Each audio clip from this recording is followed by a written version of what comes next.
Good morning, everyone, and welcome to another episode of the Market Snapshot series. My name is Rufas Kamau, Markets Analyst at FXPesa. So as you all know, today is a new day. Yesterday, we had a holiday, so the markets were still open. And today, we have quite a number of market developments happening. And we'll be looking at understanding what happened between yesterday, today, and what we'll be expecting for the rest of the day. So good morning, Trapscade and everyone. So once you join in, kindly say hi on the live comment section, and these will confirm that everything is working just fine. So that being said, I think it's the right moment to get started. So first things first, we will be starting with the economic calendar.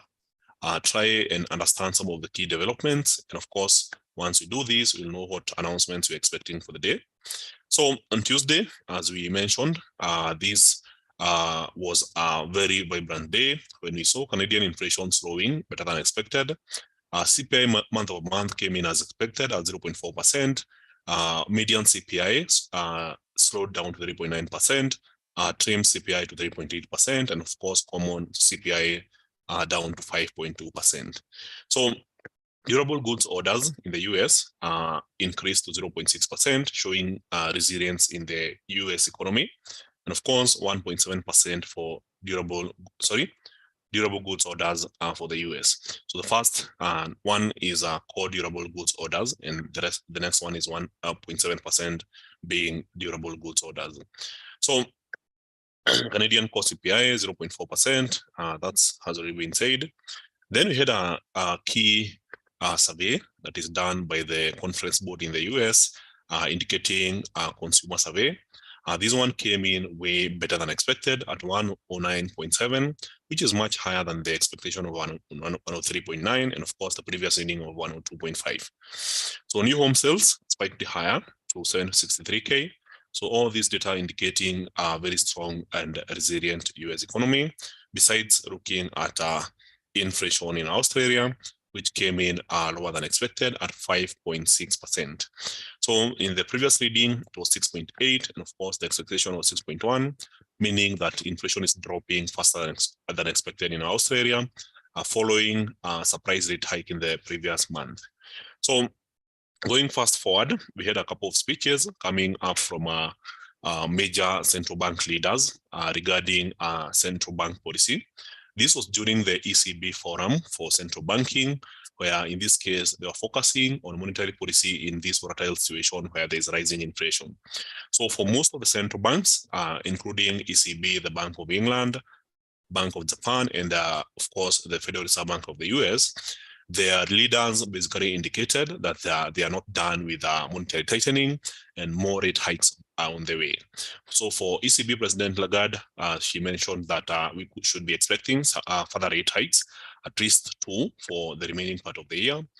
Same case for Bank of England, but for Bank of Japan, they mentioned that their biggest problem has always been inflation. And they want to see evidence that inflation remains very sticky until they consider changing monetary policy. So as a result of the comments by the Bank of Japan Governor Ueda, what we saw is that investors were expecting a change in monetary policy, but since there's no change and inflation is not yet sticky in Japan, then as a result, we are seeing a much more weakening Japanese yen, because monetary policy is currently ultra easy for both Japan as well as China. So for Fed Chair Jerome Powell, he mentioned that inflation will take a much bigger fight to get it back to the 2% target, which stood at 4% in the previous reading. That is double the current target. So there is still more room for hiking interest rates, and Fed Chair Powell expects at least 2 more rate hikes towards the end of the year. So that being mentioned, also Thursday, which is basically today, we have seen quite a number of developments. Retail sales in Japan continued expanding at 5.7% year over year. ANZ Business Confidence Survey came in at negative 18.0, which is better than the previous reading of negative 31.1, meaning that optimism is rising, though overall we are still in the negative territory, meaning that people are still pessimistic about the performance of the New Zealand economy. So retail sales came in better than expected at 0.7%, showing some level of health and resilience. And this was a good number compared to the previous reading, which was 0.0%, indicating optimism in the Australian economy. So as for Japan, the consumer confidence survey showed 36.2. This was quite healthy as expected, but of course, big plus from the previous reading of at 6.0. So European CPI is what we'll be expecting for the rest of the day. That is preliminary CPI or consumer price index for Germany. And of course, Fed Chair Powell was issuing a speech earlier at 9:30 a.m. So later on, we'll be looking at the ECB economic bulletin. And of course, at 11:30, we'll be looking at M4 supply for the UK. Mortgage approvals, which basically is a good indicator for real estate performance in the UK, and of course, the net lending to individuals month over month. So later on in the day, we'll be having our most important news of the day, and this will be the final GDP quarter over quarter for the US.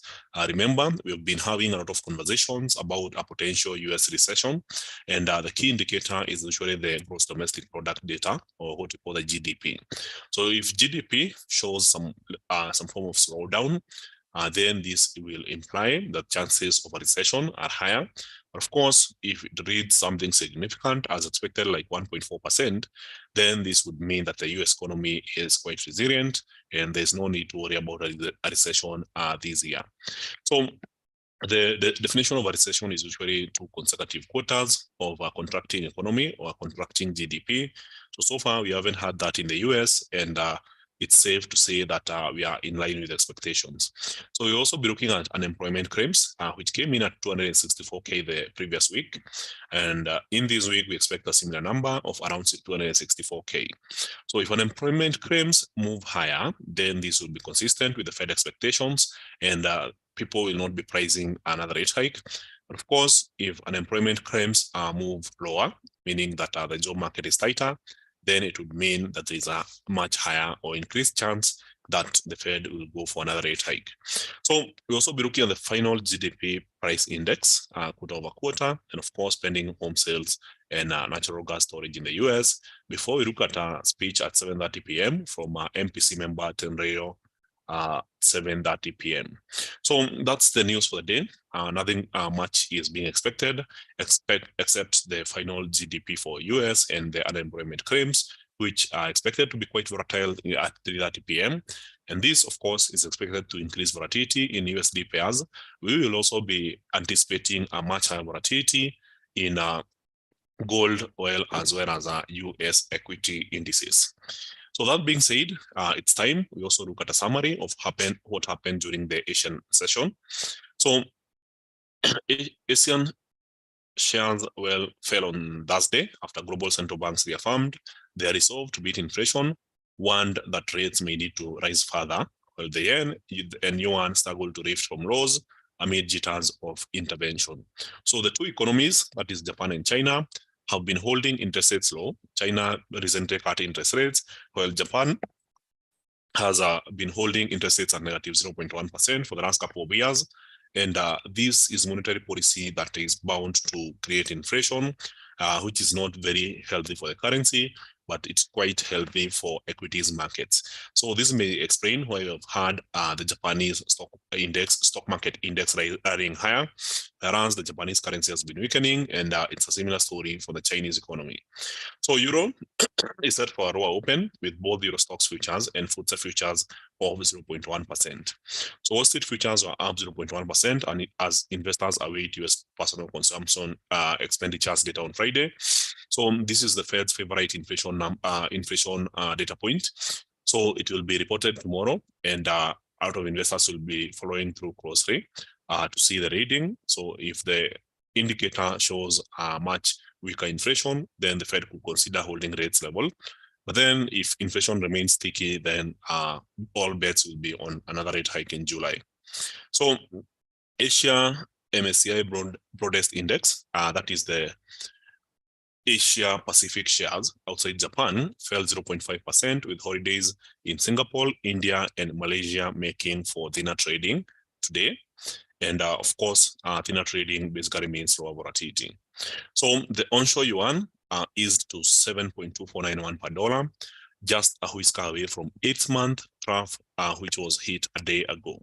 So yesterday, we saw the Chinese yuan continue losing against the dollar, and this might remain as the theme for the rest of the year, as we are seeing a very big divergence between the two monetary policies, where the US central bank is continuing to hike interest rates, whereas China is basically cutting interest rates. So this creates the necessary trend for investors to look for trading opportunities. So if you have not ever considered trading the Chinese yuan against the US dollar, then I guess it's time you start considering this particular pair, since it has a clear divergence between the central banks and, of course, a clear line of movement. So the People's Bank of China might not mind the currency falling because it helps support the Chinese economic growth, but they probably don't want it to fall too rapidly because then it looks like a bit of a panic, said Shane Oliver, chief economist at AMP in Sydney.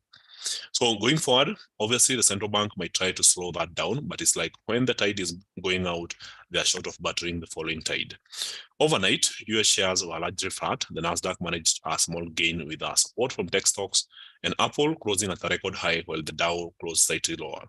So on Wednesday, Jerome Powell said the bank will likely raise rates further and did not rule out July hike. Notably, he said he did not see inflation abating to the 2% target until the year 2025.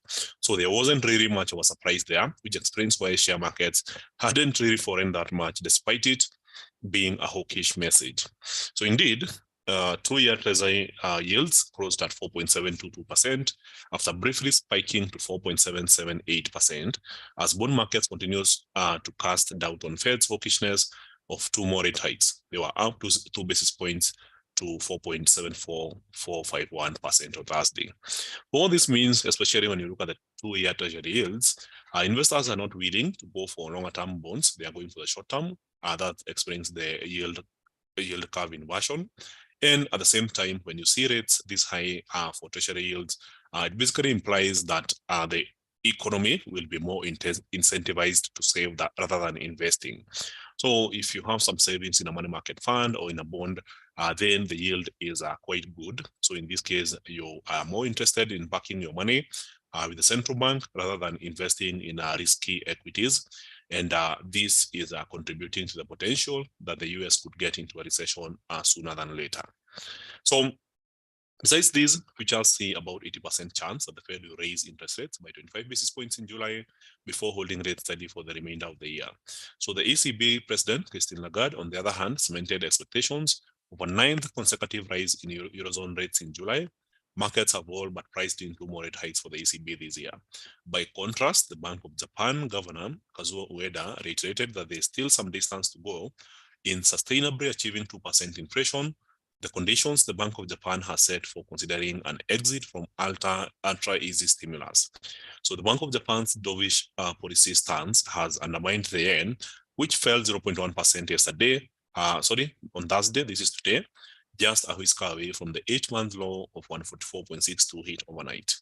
So with this kind of updates, I think it's time we also start looking at what's currently happening in the charts.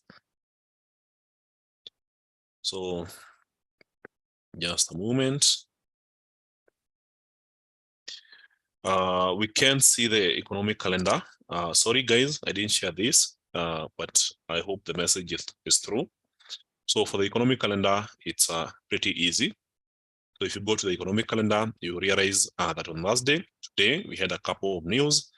Most anticipated news is the final GDP quarter-over-quarter at 3:30 p.m., which is expected at 1.4%. And of course, the unemployment claims data.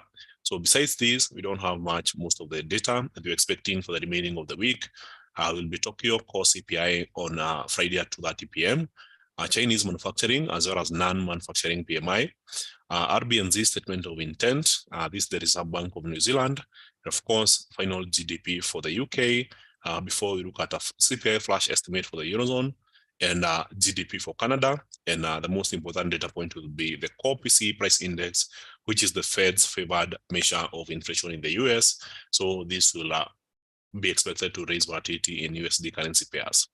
So as for the charts, there's quite a number of things that we're expecting. One, we had monitored this situation in gold where it was trading within a triangle. So we managed to have a nice break on Tuesday. the break continued dropping further on Wednesday, and today we are seeing some further continuation. So from the daily chart, it's a clear drop happening in gold, and there's a good chance we'll be seeing some further downside in gold prices trading against the US dollar. So besides this, the US dollar index has been quite resilient after breaking this consolidation that lasted 3 days.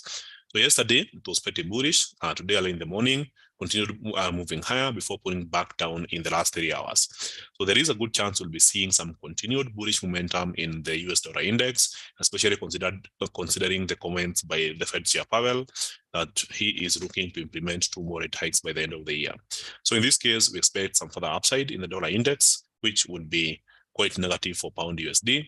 So we could be seeing the pound continue losing against the dollar. Of course, this was the first time we had a break in this particular chart after the market entered this consolidation zone. So in this case, it was literally moving this way. And now we can see the slight break here and attempt to push back upwards. But then we'll be observing this line to see if there's a continued break. So from the 4-hour chart, this is how it looks like. So the market had already broken this resistance and pushed down lower.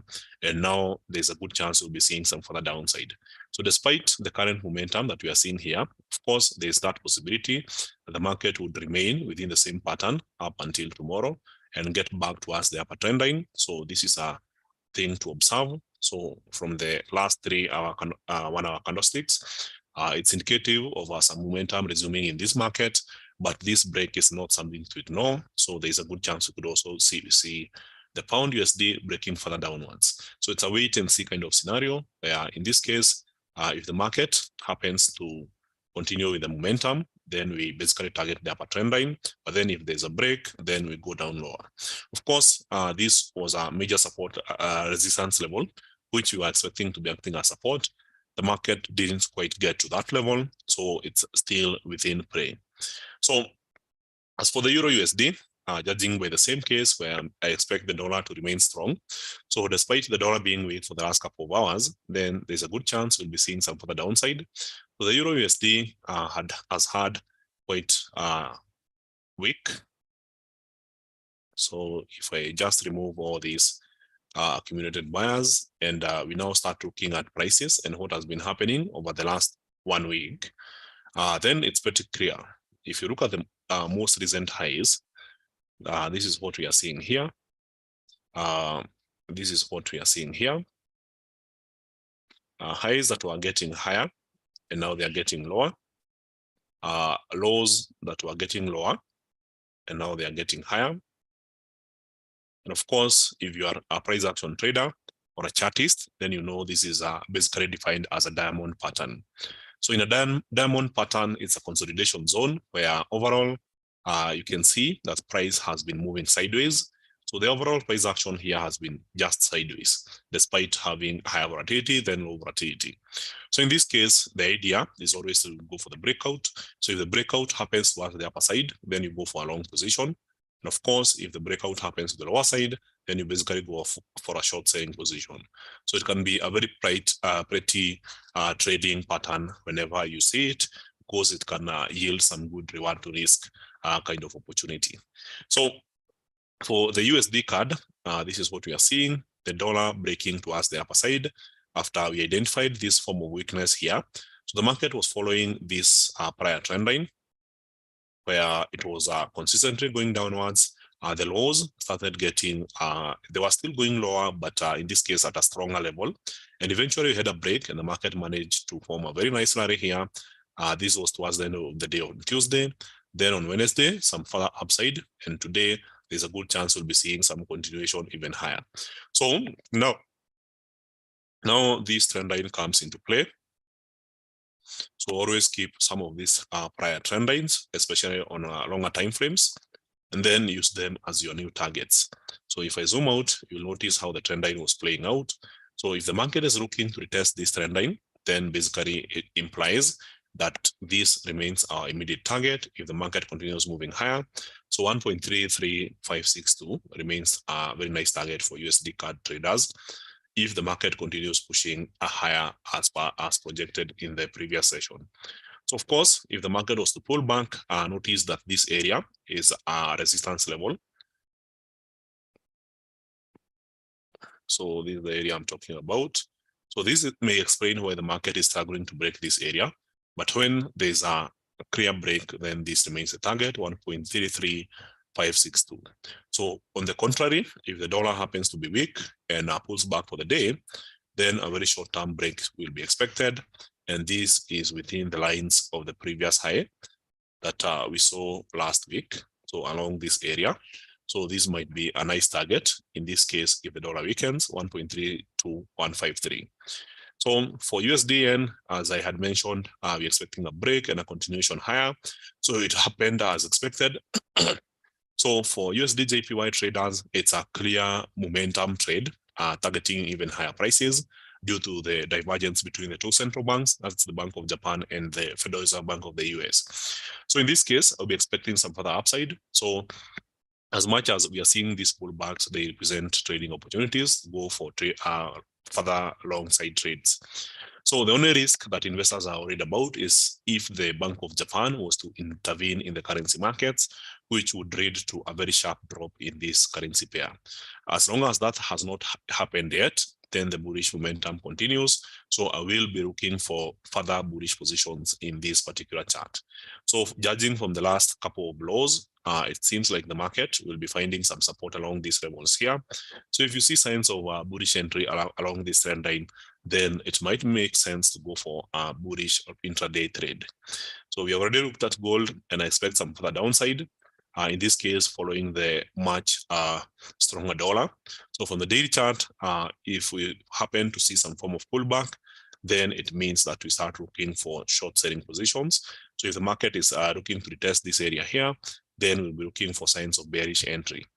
So for AUD/USD, after breaking this area here, it has been a pretty consistent movement downwards. So now that we are seeing a pullback, it makes more sense to start looking for more short selling positions. And of course, we already have a trend line to follow. So our trend line is somewhere along these lines. So I would be pretty patient, wait for the market to rally, get to the upper trend line, and then from there, look for a short selling position. So the idea is to look for when the market gets to this area, and then look for signs of bearish entry. So a nice area which was acting as support is now along the trend line, which is in conjunction with this horizontal line. So 0.66626 remains a nice target. And of course, if there's signs of bearish entry, then we trade back downwards. We keep following this particular trend. So for US equity indices, they're making an impressive recovery, especially for the NASDAQ, following the news about AI. So with more and more companies looking to invest in AI, then the AI stocks are leading the movement higher. So after breaking out of this flag, we are seeing the market making an impressive run. There was a pullback yesterday in the evening before the market pushed higher. And of course, this morning, what we are seeing is the market pulling back, retesting this high here of 14,974 and now pumping even higher.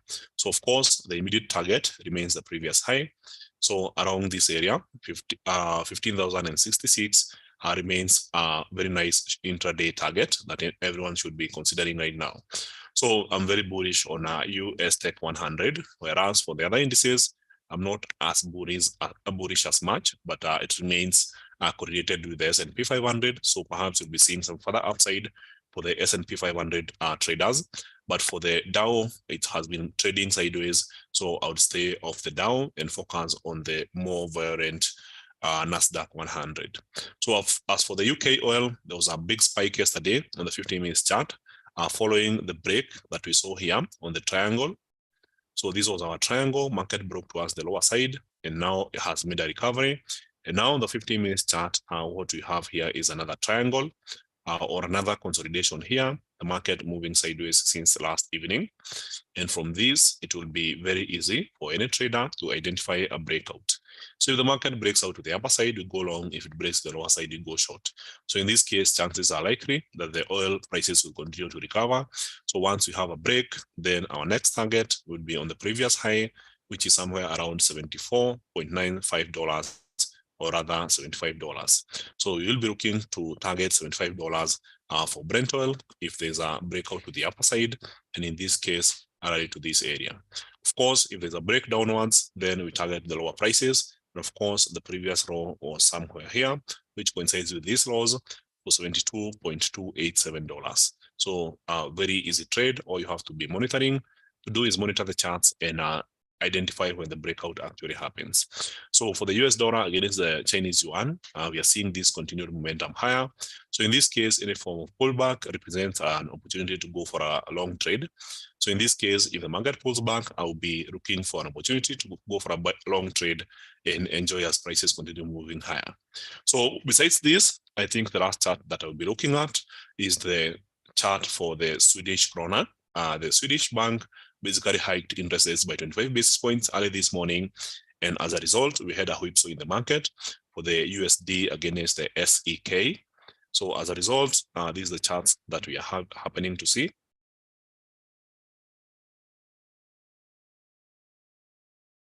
So there was a big whipsaw, the market making a volatile move downwards and then all the way up and then back down and closing in here. So with the Swedish krona having experienced a rate hike this morning, then I would expect the currency to start strengthening against the dollar. So in this case, having tested a major resistance level around this area here, I will be expecting that the Swedish krona will continue strengthening against the dollar for the day. So there is a good chance we'll be seeing some further downside happening in this chart. And of course, we can all identify that the market is still trading within a triangle. So this is our triangle, looks like an ascending triangle. So there's still more room to be found. So perhaps some good chance that the market will continue pushing further back downwards and get to this particular trend line. So that being said, that's the end of my presentation today. Thank you, everyone. If you have any questions, feel free to write them. So far, I haven't identified any question here. So hello, Masharia Karaoke, and shout out to Carol, Katheu, Owen and Samuel, Charles, Kevin, Stephen, and Vandy. So thank you guys. Thank you for your responses. So remember, today is Thursday. We will be expecting to have another session at 8 p.m. on the Market Pulse series. So at this point, we'll be looking at what happened last week, what we have experienced so far this week, and what we will be expecting for the rest of the market next week. So besides these, there's one bit I want us to look at before we end the session. And this is the 6 months performance of the US stock market, especially the S&P 500 stocks.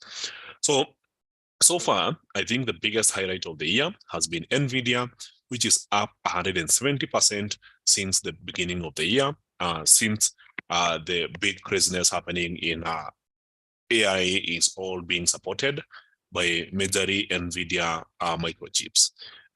Besides these, we have seen tech made an impressive rally, with Microsoft being up 40%, Oracle 44%, Adobe 42%. Apologies. Apple 43, Google 34, Meta or Facebook 141%, Tesla 108%, Amazon 51%, and so on. So this has been the major sector for the year: tech, communication services, semiconductors, software and applications, information technology. Consumer cyclicals have also been having a pretty good year. And of course, the worst performing sectors have mainly been the energy sector. Majority of the companies are losing year to date. Healthcare has not been really healthy, except for Eli Lilly, which is up 24%. And of course, at the financial sector, companies dealing in the capital markets are not doing very well. Insurance and property and casualty, as well as banks, have majorly been on the losing side. So for credit services, they are quite doing well. Remember, when interest rates are rising, companies offering credit services tend to make a good killing out of it. So that being said, I think it was a good session for everyone. And I hope to see you guys on the next session, which will be happening later in the day at 8 p.m. So make sure to turn up and, of course, share with a friend. I hope to see you guys on the next one.